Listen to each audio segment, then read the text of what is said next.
I worked at Levitt Furniture for a while, and I had a guy named Gene Borzik.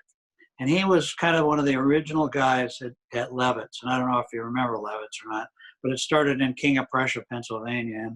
And it became a big chain. And Gene was he was the store manager. And he taught me so much about how to work.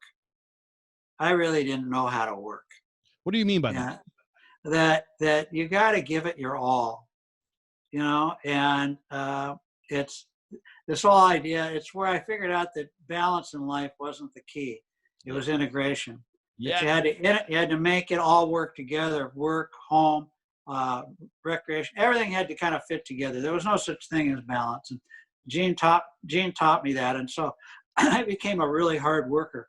I mean, I would be there all hours of the day.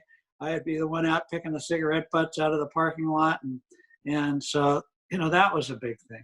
Another guy, I got to jump in real quick because it's like you're reading my mind. There's no such thing as work-life balance. And what I was saying, it's like you read my mind. I made a note, and I was hoping that this would come up in today's conversation. If it didn't, I was going to make sure it came up.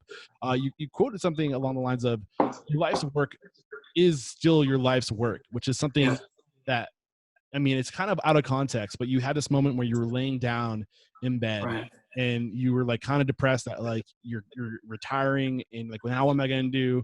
And this quote came into your mind, your life's work is still your life's work. And how did that resonate with you? Well, at that time I had retired from Starbucks, and I was trying to figure out what I was going to do with my life. And I used to always warn people at Starbucks, you are not Starbucks and Starbucks is not you. You were a whole person before you came to Starbucks, and you'll be a whole person when you leave. Mm-hmm. And I fell into the trap because Starbucks was really, as much as it was Howard Schultz's baby, it was my baby too, because I was there so early, and I really brought the people idea that it was all about the people to Starbucks. So I was enmeshed. I was in a long-term relationship and totally in love, and then I retire, and now what the hell's my life about? Yeah. And it was a disaster. It took me 2 years to get my footing back, and I got depressed.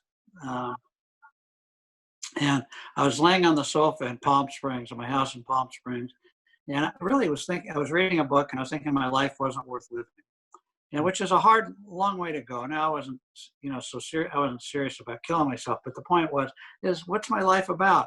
And as I'm laying there, all of a sudden these words came into my head. Hey, Howard, your life's work is still your life's work. Your life's work is still your life's work.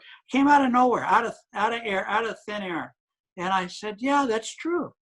My life's work is still my life's work. And my life's work was about people. My mission in life is to nurture and inspire the human spirit every day, beginning with myself first and then for others. And that's how I live my life. And that's how I was living my life at Starbucks. Yeah. Did we sell and serve coffee? Yes, we did. But that was not my life's work, selling a cup of coffee. I enjoyed doing it and it was fun. But what my life's work was developing people. Yeah. I mean, Starbucks was just a vehicle for you to live your life's work. Exactly. That's exactly it. So you could do your life's work. It was just provided the means, but you're not defined by that. But I love that you said that, because I love to say myself that there's no such thing as work-life balance. There's only your life's work. And if you live intentionally enough to your purpose, and we're going to get into this. When you know what your hat is, we're going to get into it real soon. You can live intentionally to the point where your life is just work because it's so aligned, and it's exactly. And that's what you're looking for. Yeah. You want a fulfilling life, wear one hat, right? Yeah. In other words, align your whole life around who you are as an individual, which I call wearing your hat. Hat. If you enjoyed this video, please help us out. You can do it by liking, sharing, subscribing, and hitting that bell icon. It really helps out. And don't forget, there's a complete archive of every episode with show notes at restaurantunstoppable.com.